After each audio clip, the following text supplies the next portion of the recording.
Quando Amanda conheceu Caio, ela achava que finalmente tinha encontrado o amor da sua vida. Ele era gentil, atencioso, cheio de palavras bonitas e promessas de para sempre. Casaram-se após 2 anos de namoro e construíram uma vida aparentemente perfeita, uma casa confortável, uma empresa em crescimento e até planos para filhos. Amanda era professora e amava ensinar. Caio, empresário do ramo automotivo, era ambicioso e passava muito tempo fora. No começo, ela achava normal, afinal, ele dizia que trabalhava duro por eles. Mas, com o passar dos meses, as ausências se tornaram mais longas, os olhares mais frios, os beijos mais raros. Mesmo assim, Amanda não reclamava. Ela acreditou que o amor resistia às fases ruins, até que um dia, ao desmaiar durante uma aula, sua vida começou a mudar para sempre. Os exames vieram como uma tempestade, um diagnóstico de câncer raro e agressivo. Amanda sentiu o chão sumir. Mas o que a destruía ainda mais era a reação de Caio. Em vez de chorar com ela ou segurar sua mão, Caio parecia desconectado, incomodado. Ele murmurou algo sobre ser forte e saiu do hospital com a desculpa de resolver algumas coisas no trabalho. Naquela noite, Amanda ficou sozinha no quarto branco, olhando para o teto e tentando entender como seu mundo virou do avesso tão rápido. Ela achava que a dor da doença seria o pior, mas estava prestes a descobrir que o abandono dói muito mais do que a quimioterapia. Nos dias seguintes, Amanda começou o tratamento. A quimioterapia era brutal. Seu corpo enfraquecia, os cabelos caíam em tufos no travesseiro e os enjoos tomavam conta das madrugadas. O que ela mais precisava era de apoio, mas Caio está cada vez mais distante e ausente. No início ele ainda mandava mensagens curtas no celular. Boa sorte hoje, força aí. Mas não aparecia nas consultas, não levava as sopas que ela tanto gostava, não segurava sua mão. Quando o medo a consumia, Amanda tentava se convencer de que era o trabalho, que ele estava sobrecarregado. Mas no fundo, algo doía. Aquele homem que prometeu na saúde e na doença agora evitava até olhar nos olhos dela. Uma noite, após mais uma sessão de quimioterapia, Amanda voltou para casa, com a ajuda de uma amiga da escola. Quando abriu a porta, o vazio da casa parecia gritar. A luz da sala estava apagada, a comida na geladeira intocada, e Caio simplesmente não estava. Ela subiu as escadas com dificuldade, as pernas bambas e a cabeça latejando. No quarto, uma mala estava jogada no chão. Dentro, roupas femininas que não eram dela, perfume doce no ar, lençóis amassados. Amanda congelou. Por um segundo, tentou racionalizar. Talvez ele tivesse emprestado o quarto para alguém. Talvez uma prima tivesse passado por ali. Mas então ouviu a porta bater lá embaixo. E segundos depois, a voz do Caio, rindo, com outra mulher. Amanda desceu trêmula, segurando no corrimão. Quando o viu, parada na porta com uma mulher loira e sorridente ao lado, seu mundo desabou. Caio, ele empalideceu. A mulher o olhou confusa. O que ela está fazendo aqui? Perguntou a estranha. Amanda sentiu um gosto amargo na boca. Yu Moraki, eu sou a esposa dele. O silêncio foi cortante. Caio passou a mão no rosto, como se quisesse sumir. Então disse a pior frase que Amanda poderia ouvir naquele momento. Amanda, a gente precisa conversar. Amanda sentia o chão girar. A dor no peito era tão forte que mal conseguia respirar. Seu coração batia, acelerado, mas suas pernas estavam fracas. Ela olhava para Caio como se ele fosse um estranho, um traidor vestido com a máscara do homem que ela amou. Conversar, ela repetiu, com a voz trêmula. Você trouxe outra mulher para nossa casa, Caio? Ele abaixou os olhos e tentou parecer calmo. Amanda, não é bem assim, então me explica. Ela gritou, a dor explodindo junto. Calm, arriva. Me explica como é que uma mulher com câncer encontra o marido na porta de casa com a amante do lado? A loira recuou, constrangida, e murmurou algo como acho melhor eu ir. Mas Caio segurou o braço dela. Não, fica. Você tem o direito de saber também. Amanda não acreditava no que via. Ele queria justificar a traição. Calm, ela. Ali, na frente da outra. Amanda, eu não sei como dizer isso, mas eu não posso mais viver assim. Você está doente, e tudo virou tristeza nessa casa. Eu só queria respirar, sentir alegria de novo. Ela levou a mão à boca, incrédula. Você está me deixando porque eu fiquei doente. Caio hesitou, mas não teve coragem de negar. Eu não sou forte como você. Eu não consigo ver você sofrendo desse jeito. Eu Eu comecei a sair com a Patrícia há alguns meses e percebi que talvez eu tenha me casado pelas razões erradas. Amanda sentiu algo morrer dentro dela, uma parte que ainda acreditava na esperança. No amor, ela não chorou. Não, naquele momento. Apenas respirou fundo, olhou nos olhos dele e disse: "Tudo bem, Caio. Você quer sair da minha vida? Vá, mas vá agora e leve sua covardia com você." Ele tentou argumentar, mas ela subiu as escadas sem olhar para trás. Cada passo era uma luta contra a vontade de desabar. Naquela noite, Amanda dormiu no chão do quarto de hóspedes, com dores no corpo, no coração e na alma. Mas dentro dela, algo começava a nascer, um tipo de força que ela nunca imaginou que existia. Ela estava doente, sim, mas não estava acabada. E ele havia perdido muito mais do que uma esposa. Nos dias que se seguiram, Amanda viveu no automático. Era como se sua alma tivesse sido arrancada junto com o pouco de dignidade que restava no casamento. As dores do tratamento eram intensas, mas a dor da traição era ainda mais cruel. Caio saiu de casa 2 dias depois da confusão, levando a amante e deixando apenas o silêncio e algumas contas em atraso. Amanda agora enfrentava tudo sozinha: a quimioterapia, as idas ao hospital ou vazio da caça, as noites em claro. Os vizinhos cochichavam, os colegas de escola evitavam comentar, mas 1 ou 2 amigas verdadeiras surgiram como anjos, revezando-se para levá-la às consultas e manter a geladeira com algo dentro. Apesar do abandono, Amanda se recusava a desistir. Ela olhava no espelho e mal se reconhecia. O cabelo rolou, a pele pálida, os olhos cansados, mas havia algo novo em seu olhar. Resistência. Ela começou a escrever. Contava sua história em um diário simples, que mais tarde transformaria em algo poderoso. As palavras se tornaram seu refúgio e sua arma. Se for para morrer, que seja lutando, ela murmurava para si mesma toda manhã. Um dia, após mais uma sessão difícil, Amanda passou em frente a uma pequena floricultura. A vitrine estava decorada com frases inspiradoras, e uma, em especial, chamou sua atenção. Flores crescem nos lugares mais improváveis. Ela entrou no local sem pensar. Era como se algo puxasse sua alma até ali. A dona da loja era uma senhora de cabelos grisalhos e sorriso acolhedor, chamada Dona Clarice. Ao ver Amanda tão frágil, a mulher apenas sorriu e disse: "Você tem olhos de quem está tentando florescer no meio dos escombros." Amanda sorriu pela primeira vez em semanas. Conversaram por quase 1 hora. Clarice, viúva e mãe de 3 filhos, havia reerguido a vida após perder tudo em um incêndio, mas nunca perdeu a fé. Naquela conversa, Amanda sentiu uma faísca reacender. Não, ela não estava sozinha. E sim, era possível recomeçar, mesmo em meio às cinzas. Ailser, da loja, comprou uma pequena muda de girassol. Era apenas uma planta, mas para ela, era o símbolo do recomeço. Meses se passaram. A doença seguia seu curso, mas Amanda também. Lentamente, ela foi recuperando o brilho nos olhos. Seu corpo ainda mostrava sinais da batalha, mas sua alma estava mais viva do que nunca. Ela transformou o diário em crônicas e criou uma conta anônima nas redes sociais, chamada Diário de uma Sobrevivente. Escrevia textos simples, mas profundamente tocantes, sobre dor, fé, abandono e superação. Em poucas semanas, milhares de mulheres começaram a seguir a página. Comentários chegavam de todas as partes do país. "Você me deu força para continuar. Suas palavras me abraçaram. Você é a inspiração que eu precisava." Amanda não contava que fosse viralizar, mas aconteceu. E junto com isso, vieram convites para podcasts, entrevistas em blogs e até uma proposta para transformar sua história em um livro. Tudo isso ela recebeu ainda entre sessões, exames e consultas. Mas havia algo diferente nela agora. Um novo propósito. Enquanto isso, Caio vivia sua nova vida. A amante, Patrícia, cobrava presença, atenção e exigia uma rotina que ele nunca soube administrar. O brilho da relação proibida logo deu lugar a brigas, cobranças e tédio. Caio começou a ouvir falar de uma tal autora misteriosa que comovia o país. E um dia, sem querer, clicou em um vídeo onde a mulher falava com voz serena, mas firme, sobre a dor de ser abandonada no momento mais difícil da vida. Ele congelou. Mesmo com a peruca e a maquiagem leve, ele reconheceu a voz, a postura.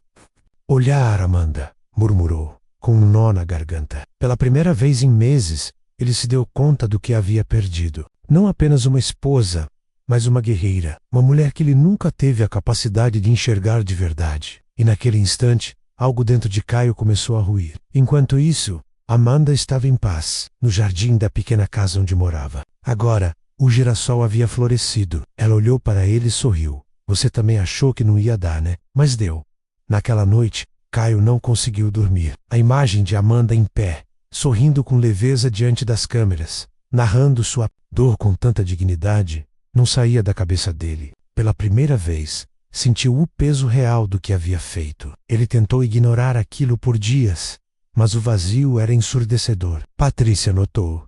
As discussões aumentaram. A mulher que prometia alegria e liberdade agora parecia um fardo. Caio, que havia trocado um lar verdadeiro por uma ilusão rasa e passageira. Certa manhã, sozinho na varanda do apartamento luxuoso, ele tomou uma decisão.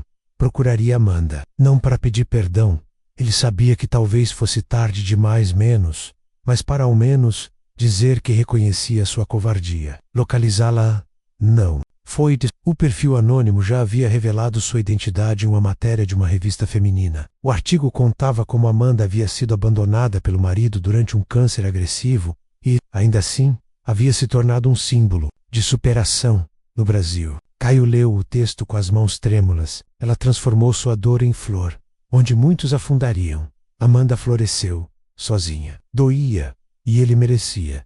Ele chegou à casa dela sem avisar. Era uma tarde tranquila, com um céu limpo e o sol dourando as folhas do jardim. Amanda estava do lado de fora, sentada sob a sombra, lendo o manuscrito do seu futuro livro. Quando o viu se aproximando, por pouco não deixou o papel cair.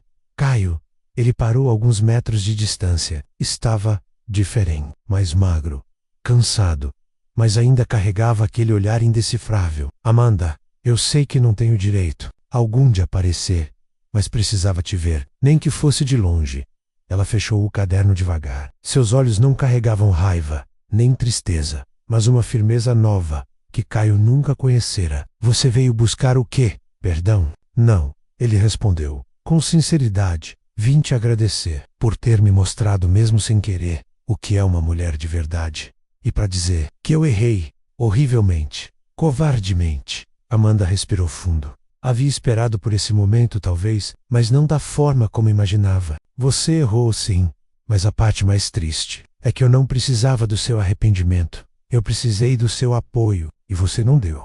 Ele abaixou a cabeça, sem palavras. Amanda se levantou, caminhou até ele e disse com firmeza, agora eu caminho sozinha, e sinceramente, estou indo bem melhor assim. Ela sorriu, virou-se e voltou para o jardim, deixando Caio parado, com os olhos marejados, e o coração finalmente despedaçado. Depois do reencontro com Caio, Amanda, também não sorriu. Poven apenas respirou fundo e voltou a cuidar da própria vida, como vinha fazendo desde que tudo desmoronou. Na verdade, agora ela sentia que o ciclo estava encerrado. Aquela conversa não foi para reatar o passado, mas para interolou. De vez, os dias seguintes trouxeram novidades inesperadas. Seu perfil diário de uma sobrevivente havia sido notado por uma grande editora. O convite era oficial. Transformariam suas crônicas em um livro físico. O contrato vinha com direito à sessão de lançamento em livraria, entrevistas e até participação em uma feira literária. Amanda ficou sem palavras. Aquela mulher que meses atrás mal conseguia se levantar da cama, agora era chamada de referência nacional em superação e empoderamento. As mensagens de leitores vinham aos montes, gente contando que desistiu do suicídio ao ler suas palavras. Mulheres dizendo que largaram relacionamentos abusivos após se identificarem com sua história. Pessoas doentes que encontravam coragem nos seus relatos. E então, algo ainda mais especial aconteceu. Amanda recebeu um convite para palestrar em uma universidade. O tema? Resiliência. Como florescer em solo seco. Ela aceitou. Subiu ao palco nervosa, mas determinada, diante de centenas de jovens. Compartilhou sua trajetória, sem esconder as feridas, mas mostrando também as cicatrizes curadas. Falou da dor de ser traída, do peso do abandono, mas principalmente da força que surge quando ninguém acredita que você vai resistir. Ao terminar, a plateia se levantou em aplausos. Alguns choravam, outros queriam abraçá-la. Amanda sorriu, emocionada. Pela primeira vez, sentiu que estava exatamente onde deveria estar. Enquanto isso, Caio observava tudo de longe. AX agora era reconhecida em todo o país, enquanto ele vivia no esquecimento. Patrícia o deixara pouco depois da visita a Amanda, alegando que ele nunca mais foi o mesmo. E era verdade, ele não era mais o mesmo. Só que diferente de Amanda, ele não havia florescido, havia secado, como planta esquecida à sombra da própria culpa. Amanda continuava sua jornada de cura, agora não só física mas emotional e spiritual. As consultas médicas revelavam algo que surpreendia até os especialistas. O câncer havia regredido. Os nódulos que antes se espalhavam com agressividade começaram a desaparecer, como se o corpo respondesse à força da alma. O médico olhou os exames, coçou a cabeça e disse: "Eu não costumo usar essa palavra, mas isso aqui parece um milagre." Amanda sorriu, não pelo alívio, mas pela confirmação de que seu esforço, fé e perseverança não tinham sido em vão. Ela sempre acreditou que o corpo é reflexo da alma, e desde que escolheu deixar de ser vítima e se tornar protagonista da própria história, algo dentro dela se transformou. Ela continuou escrevendo, palestrando, abraçando desconhecidos em livrarias, recebendo cartas de presidiários, pacientes, mães solteiras, adolescentes em crise, todos tocados pela força silenciosa daquela mulher. Mas foi durante uma visita inesperada que Amanda entendeu a dimensão da sua missão. Na porta de casa, uma jovem muito magra, com um olhar tímido e uma cicatriz no rosto, segurava um envelope amassado. Disse-se chamar Marina. Tremendo, entregou o envelope e murmurou: "Você me salvou. Eu ia me matar naquela noite, mas li sua crônica mesmo que ninguém fique. Continue." "E fiquei. Tô aqui, porque você escreveu." Amanda segurou a carta contra o peito, emocionada. Não eram os livros ou os seguidores, nem os convites. Era isso que importava. Salvar alguém com uma palavra. Tocar vidas com a verdade. Ensinar que até a dor tem propósito. Enquanto isso, Caio seguia em silêncio, vendo notícias, entrevistas, trechos do livro que se tornara best-seller. Ele assistia de longe a mulher que um dia desprezou se transformar em símbolo de força e dignidade. Não havia mais lugar para ele na história de Amanda. E isso doía mais do que tudo. Mas ela já tinha feito as pazes com o passado. Ela não era mais apenas Amanda, a traída, a doente, a esquecida. Ela agora era Amanda, a sobrevivente. A mulher que floresceu no deserto. E o milagre que o médico viu não estava apenas nos exames, estava em tudo o que ela tocava. O tempo passou e Amanda continuava crescendo. Seu livro já havia ultrapassado 100.000 cópias vendidas. Foi traduzido para 3 idiomas. Sua história atravessou fronteiras e chegou a mulheres de outros países, que também encontravam nas suas palavras uma bússola em meio ao caos. Ela agora tinha uma rotina completamente diferente. Palestras em centros de apoio, entrevistas em emissoras de TV, convites para projetos sociais, mas o que mais a orgulhava era ter fundado uma organização não governamental para acolher mulheres abandonadas durante doenças graves. Chamou a UND do Raiz Invisível, em memória ao girassol que plantou na pior fase da sua vida. Enquanto Amanda tocava essas novas vidas, Caio afundava nas consequências das escolhas que fez. O negócio que havia aberto com a ajuda dela começou a cair em decadência. As dívidas se acumulavam e os sócios se afastaram. O nome dele, menos antes respeitado, passou a ser lembrado apenas em boatos e conversas atravessadas sob traição e covardia. Certa vez, ao procurar emprego em uma nova empresa, o diretor o reconheceu. "Você é o ex-marido da Amanda Santiago, não é?" A escritora. Caio tentou sorrir. "Sim, sou eu." O homem apenas balançou a cabeça com um olhar seco. "Desculpe, mas não combinamos com esse tipo de perfil por aqui." E foi assim, aos poucos, que a justiça chegou. Não com vingança, gritos ou humilhação, mas com silêncio e consequência. Amanda nunca desejou o mal. Ela não moveu um dedo para prejudicar. Caio simplesmente seguiu em frente. E isso por si só foi o suficiente para que a verdade se encarregasse de colocar cada um no lugar que escolheu. Certa tarde, ao sair de um evento beneficente, Amanda avistou um homem sentado no banco da praça, com olhar perdido e roupas amassadas. Era Caio. Por um instante, os olhares se cruzaram, mas ela não parou. Apenas ofereceu um aceno de cabeça e seguiu seu caminho, Ela não precisava mais provar nada. A verdadeira justiça não precisa de espetáculo. Ela vive na paz de quem escolheu continuar, mesmo quando o mundo desabou. 2 anos depois da pior fase de sua vida, Amanda estava diante de uma multidão, em um auditório lotado. Era convidada principal de um congresso internacional sobre superação e saúde emocional. Médicos, psicólogos, jornalistas e centenas de pessoas aguardavam, em silêncio, enquanto ela subia ao palco. Vestia um vestido amarelo suave menos a cor do girassol. Os cabelos, agora curtos e crespos, voltaram a crescer com força. A pele ainda carregava marcas do tratamento, mas os olhos brilhavam como nunca. Ela pegou o microfone, sorriu, com calma, e disse: há alguns anos, eu fui abandonada no momento em que mais precisei de amor. Fiquei doente, careca, quebrada por dentro. Mas hoje, eu sou prova viva de que a dor não tem a última palavra. A plateia ficou em silêncio. Ela continuou: quando alguém vira as costas para você no momento mais difícil, não é você quem perde. É ele. Você só precisa dar o primeiro passo. Ainda que com medo, com dor, com lágrimas. Porque a vida não respeita quem só espera.